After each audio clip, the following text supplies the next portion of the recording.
তো hello guys, good morning. আজকে চলে আসলাম একটা নতুন জায়গায়। আসলে আমাদের নিমন্ত্রণ আর একটা জায়গায় ছিল, তো আমরা এখন বেরিয়ে পড়েছি। এখন যাচ্ছি একজনের বাড়িতে, নারায়ণ। চলো।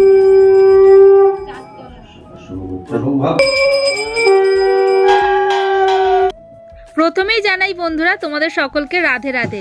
এই বছরের প্রথম থেকেই আমরা দুজন কিন্তু নেমন্তন্ন বাড়ি, অর্থাৎ পুজো বাড়িতে নেমন্তন্ন, এটা কিন্তু আমরা পাচ্ছি। তো চলো, ভাবলাম ছোট ব্লগের মাধ্যমে তোমাদের সাথে একটু শেয়ার করি।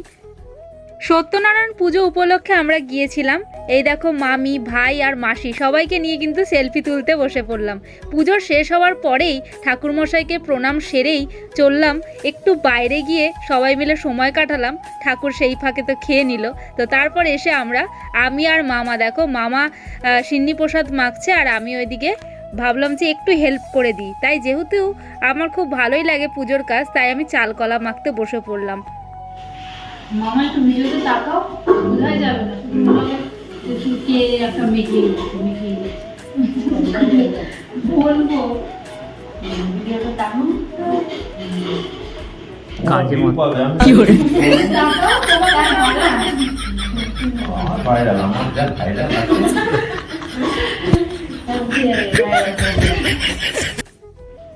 এই শোপিস গুলো খুব সুন্দর কিন্তু। হ্যাঁ, দারুণ দেখতে। আর একটা ওই চাইনিজের কি দেখলাম, ওই দেখো পুতুলগুলো বেশ ইউনিক না? আরো ছিল ওই ভদ্রলোক কিছু নিয়ে গেছে। একটা, দুটো, তিনটে, চারটে, পাঁচটা, সব পরপর সাজানো। সুন্দর লাগছে না? হ্যাঁ, সুন্দর লাগছে। এটা হচ্ছে লাফিং বুদ্ধ, যেটা এটা রাখা ভালো।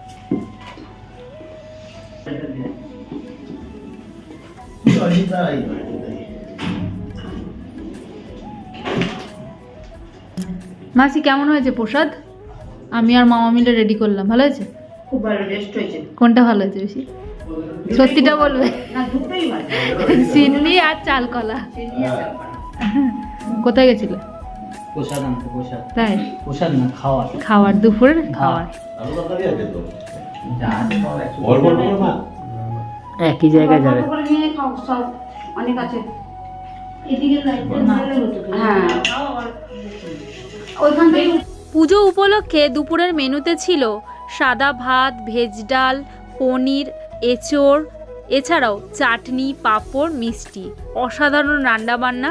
তো চলো, আমরা সবাইকে পরিবেশন করে দিচ্ছি আমি আর মামি মিলে। আজকের মতো ভিডিও এইটুকুনি। সবাই ভালো থেকো, টাটা।